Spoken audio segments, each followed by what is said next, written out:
Hello दोस्तों, मैं अरविंद कुमार आपका गुरुकुल इंस्टीट्यूट सूची में स्वागत करता हूं। दोस्तों, जो हमारी भारतीय इतिहास की क्लास चल रही थी उसका आज ये पार्ट 8 है। इससे पहले ऑलरेडी 7 पार्ट हो चुके हैं जिन्हें आप लोग जाकर प्लेलिस्ट में देखना ना भूलें।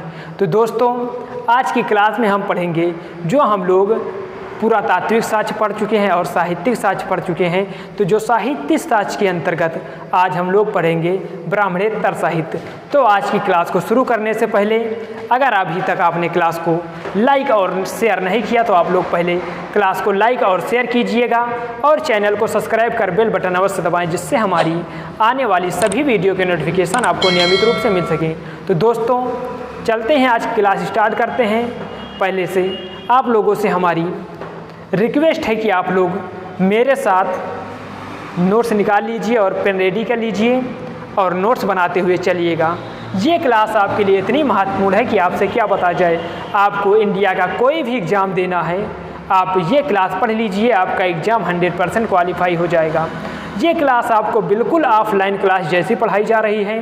तो मेरा आपसे हाथ जोड़कर निवेदन है कि आप लोग नोट्स निकाल लीजिए और मेरे साथ लिखते चलिएगा। तो आज की क्लास है जो हम स्टार्ट करते हैं। आज हमको पढ़ना क्या है, इसमें आपको IAS प्रीलिम्स तक भी क्वेश्चन मिलेंगे। ये ऐसी क्लास है कि जिसमें हम ऑल स्टेट को कवर कर रहे हैं, यानी ऑल गवर्नमेंट एग्ज़ाम को कवर कर रहे हैं, जिसमें से आपका एक थोड़ा सा भी मैं छूटने नहीं दूंगा। तो आप लोग नोट्स निकाल लीजिए और मेरे साथ लिखिएगा। आज हम शुरू करते हैं। हमें पढ़ना है क्या? ब्राह्मणेतर साहित्य हमें पढ़ना है। ब्राह्मणेतर साहित्य, हमें ब्राह्मणेतर साहित्य के बारे में पढ़ना है।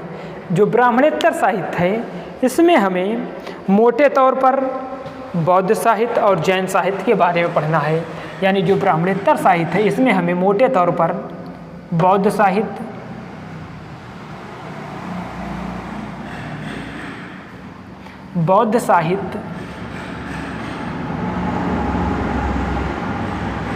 इसमें हमें मोटे तौर पर बौद्ध साहित्य और जैन साहित्य,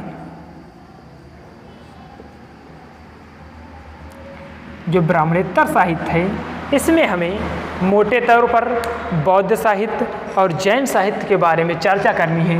तो हम लोग जो पहले चर्चा करेंगे आज हम पूरा बौद्ध साहित्य, फिर उसके बाद जैन साहित्य। आज की ये क्लास हमारी पूरी 1 घंटे की रहेगी, जिसमें हम आज आपको ये सब पूरा ख़त्म करने की कोशिश करेंगे। तो चलते हैं, हम लोग पहले समझते हैं बौद्ध साहित्य के बारे में। तो आप लोग हेडिंग डालिएगा, क्या? बौद्ध साहित्य। बौद्ध साहित्य। तो बौद्ध साहित्य अब हमें पढ़ना है क्या बौद्ध साहित्य के बारे में। तो आप लोग लिखिएगा अपनी नोट्स में, बौद्ध साहित्य में भारतीय इतिहास के साधन के रूप में, भारतीय इतिहास के साधन के रूप में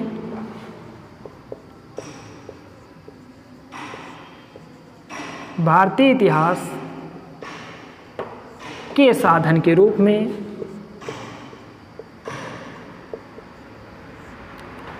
साधन के रूप में बौद्ध साहित्य का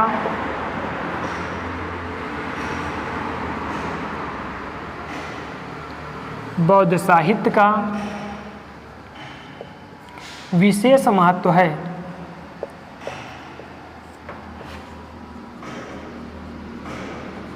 तो आप लोग मेरे साथ अपने नोट्स में लिखिएगा कि भारतीय इतिहास के साधन के रूप में, अगर आपसे पूछा जाए किस रूप में, तो भारतीय इतिहास के साधन के रूप में बौद्ध साहित्य का विशेष महत्व है।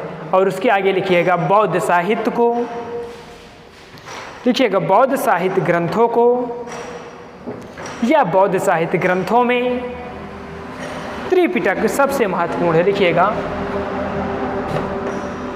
क्या? बौद्ध साहित्य ग्रंथों में त्रिपिटक का महत्वपूर्ण योगदान है।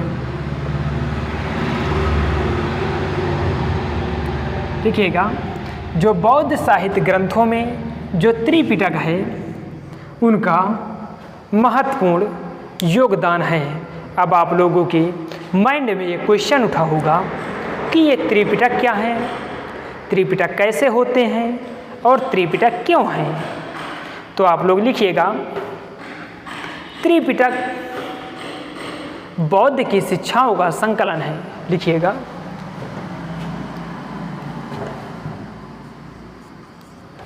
त्रिपिटक बौद्ध त्रिपिटक बौद्ध या बुद्ध त्रिपिटक बुद्ध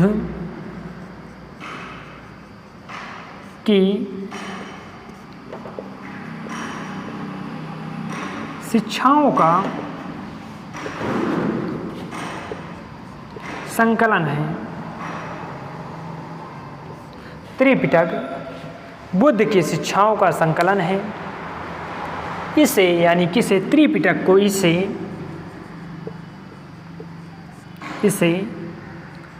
तीन भागों में विभाजित किया गया है।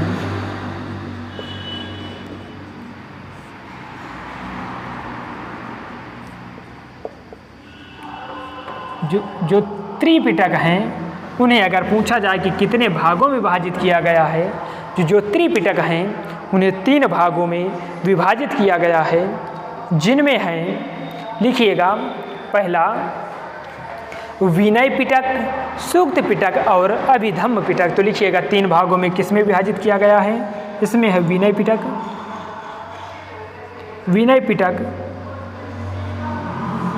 सूक्त पिटक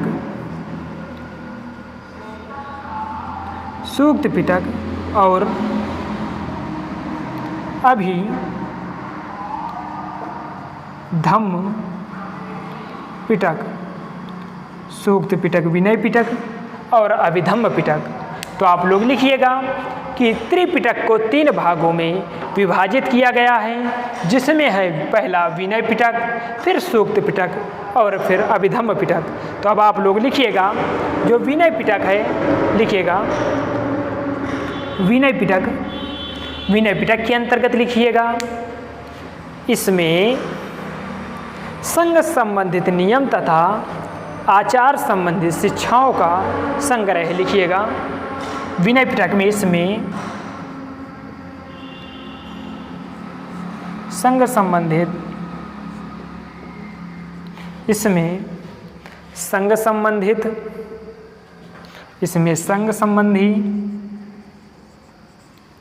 नियम, जो विनय पिटक है इसमें संघ संबंधित नियम तथा आचार संबंधित आचार संबंधित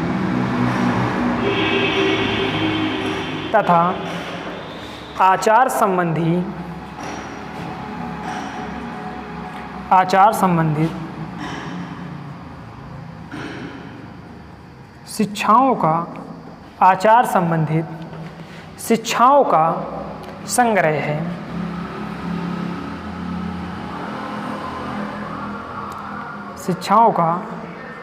है। जो विनय पिटक है इसमें संघ संबंधित नियम तथा आचार संबंधित शिक्षाओं का संग्रह है। उसके आगे चलते हैं और आगे लिखिएगा, जो सूक्त पिटक है इसके अंतर्गत लिखिएगा, जो सूक्त पिटक है, आशा करते हैं कि आप लोग मेरे साथ नोट्स बनाते हुए चल रहे होंगे और अपने साथ बहुत बेहतरीन नोट्स आप तैयार कर रहे होंगे। तो चलते हैं आगे। लिखिएगा, सूक्त पिटक में लिखिएगा, धार्मिक सिद्धांत तथा धर्मोदेश का संग्रह। क्या? सूक्त पिटक के अंतर्गत धार्मिक उपदेश, सूक्त पिटक के अंतर्गत लिखिएगा, क्या? धार्मिक उपदेश या धार्मिक सिद्धांत तथा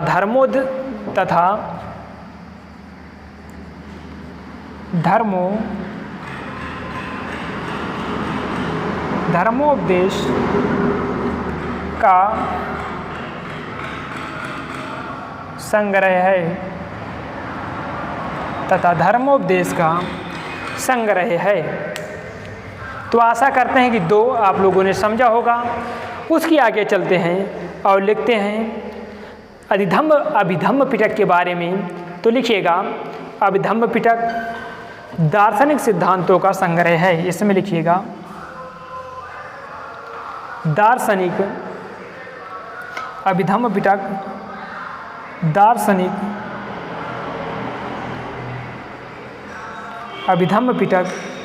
दार्शनिक सिद्धांतों का संग्रह है। दार्शनिक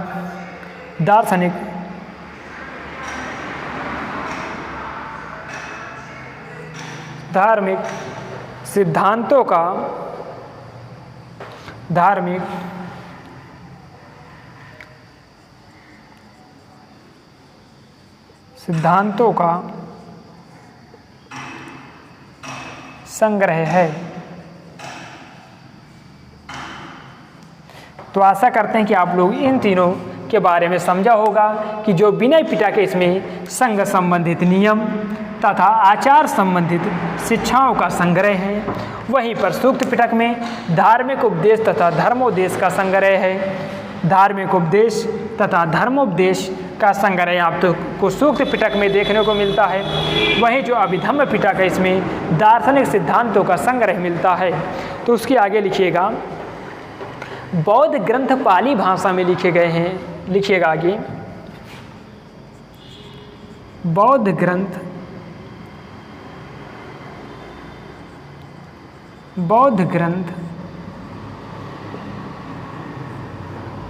पाली भाषा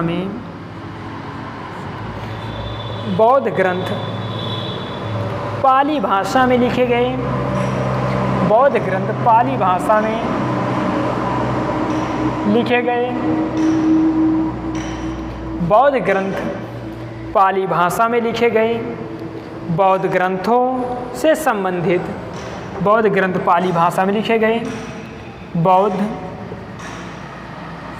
ग्रंथों से संबंधित बौद्ध ग्रंथों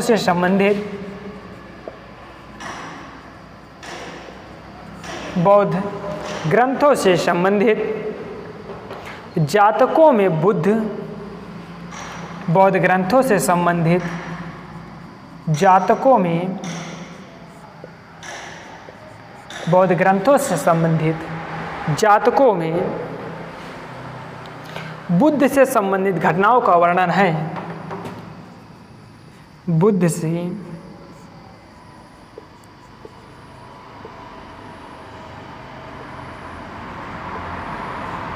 संबंधित घटनाओं का वर्णन है। तो आप लोगों ने समझा होगा कि जो बौद्ध ग्रंथ है वह अगर आपसे पूछा जाए कि बौद्ध ग्रंथ क्या आपसे पूछा जाता है, क्वेश्चन बार बार पूछा गया है और आगे पूछे जाने की भी संभावना है। जो स्टेट पीसीएस में पूछा जाता है कि बौद्ध ग्रंथ किस भाषा में लिखे गए हैं, तो आप लोग आंसर देंगे कि जो बौद्ध ग्रंथ हैं वह पाली भाषा में लिखे गए हैं। और आपसे ये भी पूछा जाता है कि जो जातक हैं उनका संबंध किस धर्म से है, तो आप लोग बताएंगे कि जो जातक हैं उनका संबंध भी बौद्ध धर्म से है। जो जातक है उसमें बौद्ध यानी बुद्ध से संबंधित घटनाओं का वर्णन है। जो जातक है उसमें बुद्ध से संबंधित घटनाओं का वर्णन किया गया है। उसके आगे लिखिएगा दीपवंश तथा महावंश। ये जो श्रीलंकाई ग्रंथ है कौन कौन, दीपवंश तथा महावंश नामक 2 पाली ग्रंथों में लिखिएगा दीपवंश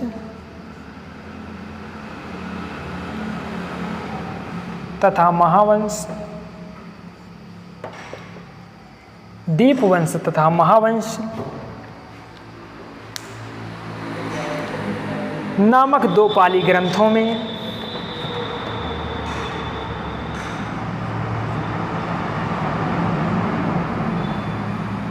नामक 2 पाली ग्रंथों में, दीपवंश तथा महावंश नामक 2 पाली ग्रंथों में मौर्यकालीन इतिहास के लिए, दीपवंश तथा महावंश नामक 2 पाली ग्रंथों में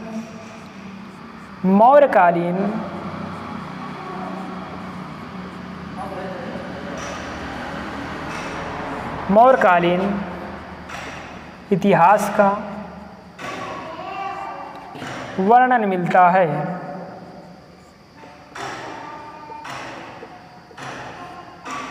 तो आप लोगों को याद करना है कि जो दीपवंश और महावंश नामक 2 पाली ग्रंथ हैं, यानी जो बौद्ध धर्म से संबंधित हैं, उनमें मौर्यकालीन इतिहास का भी वर्णन मिलता है। तो आशा करते हैं कि आप लोगों के समझ में आ रहा है। अब चलते हैं, देखते हैं आगे। उसकी आगे लिखिएगा नागसेन द्वारा रचित, इसको हम मिटा देते हैं, फिर आपको ऊपर लिखते हैं, थोड़ा देखने में आपको परेशानी हो सकती है। तो आप लोग ने नोट्स इसका बना लिया होगा। चलते हैं आगे। आपकी एक क्लास कॉन्सेप्ट की बहुत ही बेहतरीन आपको ऐसी क्लास और इस तरीके से आपको नोट्स बनाकर पूरे यूट्यूब पर कहीं भी नहीं मिलेगी।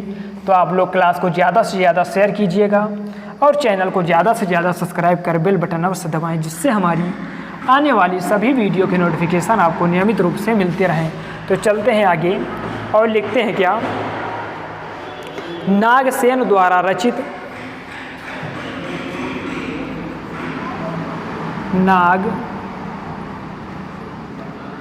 नागसेन द्वारा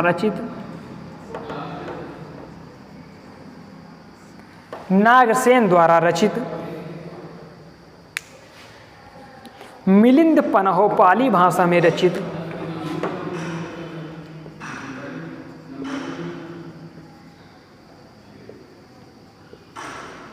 मिलिंद पन्हो नागसेन द्वारा रचित मिलिंद पन्हो नागसेन द्वारा रचित मिलिंद पन्हो पाली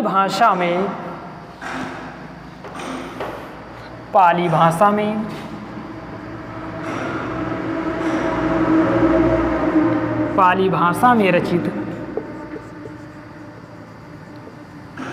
महत्वपूर्ण ग्रंथ है।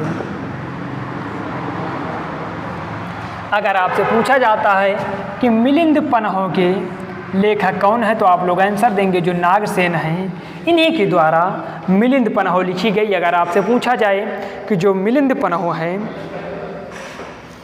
मिलिंद पन्हो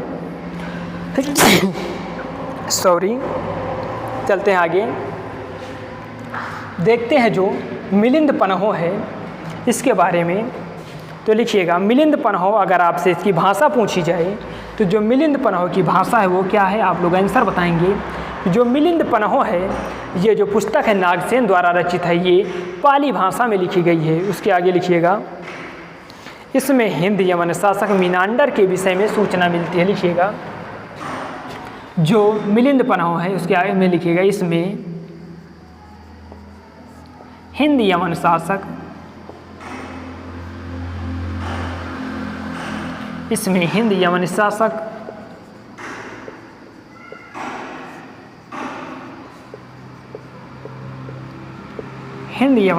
मीनांडर के बारे में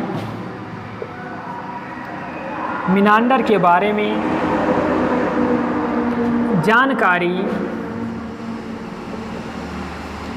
मिलती है। जो नागसेन द्वारा रचित पुस्तक मिलिंद पन्हो है, जो पाली भाषा में लिखी गई है, इसी पुस्तक में हिंद यमन शासक मीनांडर के बारे में जानकारी प्राप्त होती है। तो दोस्तों चलते हैं आगे और देखते हैं आगे। जाओ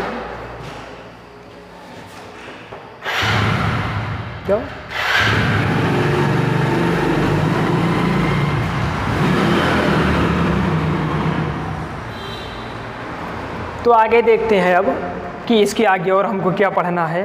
तो आगे लिखिएगा बौद्ध धर्म के हीनयान, लिखिएगा बौद्ध धर्म के हीनयान का प्रमुख ग्रंथ कथावस्तु है। इसके आगे आपसे पूछा जाता है, लिखिएगा बौद्ध धर्म के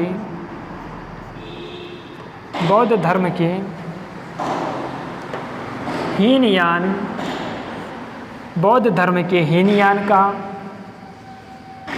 प्रमुख ग्रंथ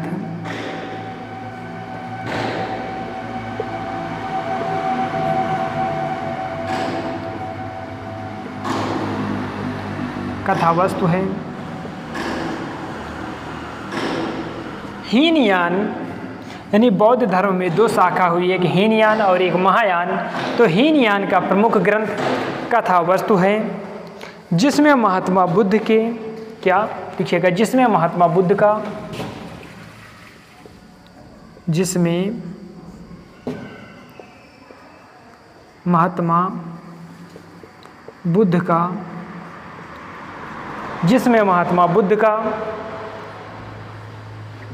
जीवन चरित्र अनेक कथानकों के साथ वर्णित है। जिसमें महात्मा बुद्ध का जीवन चरित्र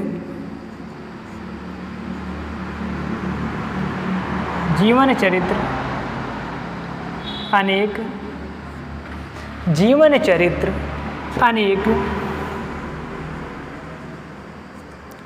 कथानकों में वर्णित है। जीवन चरित्र अनेक कथानकों में वर्णित है। इसके आगे लिखिएगा महायान संप्रदाय का ग्रंथ ललित विस्तार। अब आपने हीनयान के बारे में जाना कि हीनयान का प्रमुख ग्रंथ क्या है। अगर आपसे पूछा जाए कि हीनयान का प्रमुख ग्रंथ क्या है, तो आप लोग आंसर देंगे कि जो हीनयान का प्रमुख ग्रंथ है वह कथावस्तु है। यहीं पर हम आप लोगों से एक आज होमवर्क क्वेश्चन पूछ रहे हैं, तो आप लोग लिखिएगा जो आज का होमवर्क क्वेश्चन है इसका आंसर आपको कमेंट बॉक्स में बताना है कि किस बौद्ध संगीति के अंतर्गत बौद्ध धर्म हीनयान और महायान में विभाजित हुआ। आप लोग फिर से प्रश्न को सुनिएगा कि किस बौद्ध संगीति के अंतर्गत हीनयान यानी जो बौद्ध धर्म था वह हीनयान और महायान में विभाजित हुआ। तो इसका आंसर आप लोग कमेंट बॉक्स में अवश्य बताइएगा, हम आपके आंसर का वेट करेंगे। तो आशा करते हैं कि आप लोग आंसर कमेंट बॉक्स में ज़रूर से ज़रूर देंगे।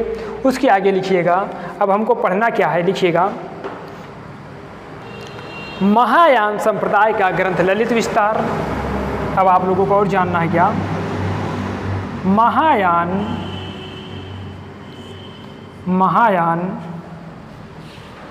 संप्रदाय का ग्रंथ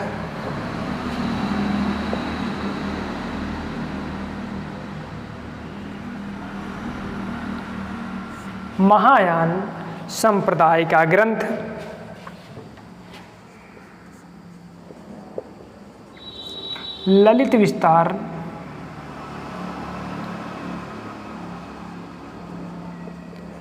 महायान संप्रदाय का ग्रंथ ललित विस्तार दिव्यावदान आदि हैं। ललित विस्तार और दिव्यावदान आदि हैं। तो अगर आपसे पूछा जाए कि बौद्ध धर्म के जो हीनयान शाखा है उसका प्रमुख ग्रंथ क्या है, तो कथावस्तु आप लोग आंसर देंगे। वहीं अगर आपसे पूछा जाए कि जो महायान संप्रदाय है उसका प्रमुख ग्रंथ कौन कौन है, तो आप लोग आंसर देंगे ललित विस्तार और दिव्यावदान। कौन? ललित विस्तार और दिव्यावदान ये महायान संप्रदाय के ग्रंथ हैं, जबकि हीनयान का प्रमुख ग्रंथ है कथावस्तु। उसके आगे लिखिएगा ललित विस्तार में बुद्ध को देवता मानकर, लिखिएगा जो ये ललित विस्तार है इसी में लिखिएगा क्या ललित विस्तार में बुद्ध को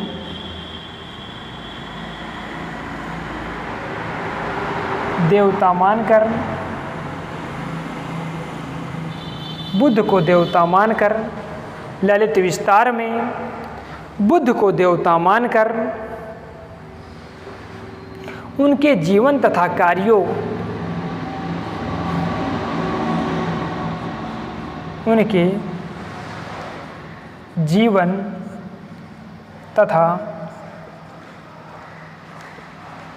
जीवन तथा कार्यों ललित विस्तार में बुद्ध को देवता मानकर उनके जीवन तथा कार्यों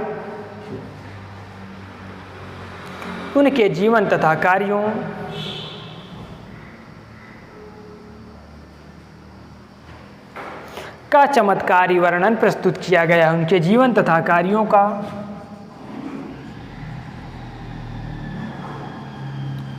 चमत्कारी वर्णन प्रस्तुत किया गया है।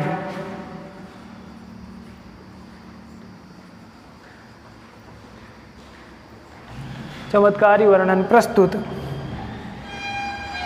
किया गया है। जो ललित विस्तार है उसमें बुद्ध को देवता मानकर उनके जीवन तथा कार्यों का चमत्कारी वर्णन प्रस्तुत किया गया है।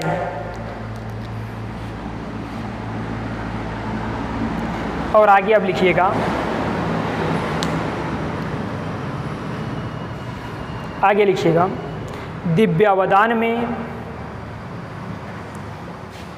दिव्यावदान से अशोक के, जो ये दिव्यावदान है इसमें लिखिएगा, दिव्यावदान में अशोक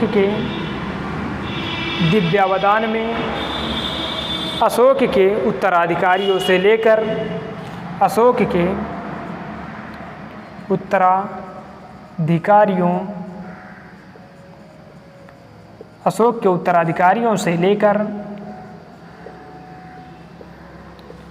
के उत्तराधिकारियों से लेकर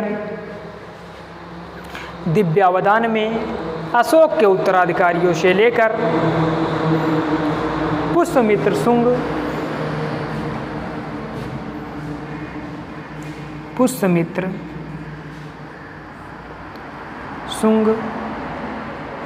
अशोक के उत्तराधिकारियों से लेकर पुष्यमित्र शुंग तक के शासकों के विषय में पुष्यमित्र शुंग तक के शासकों के विषय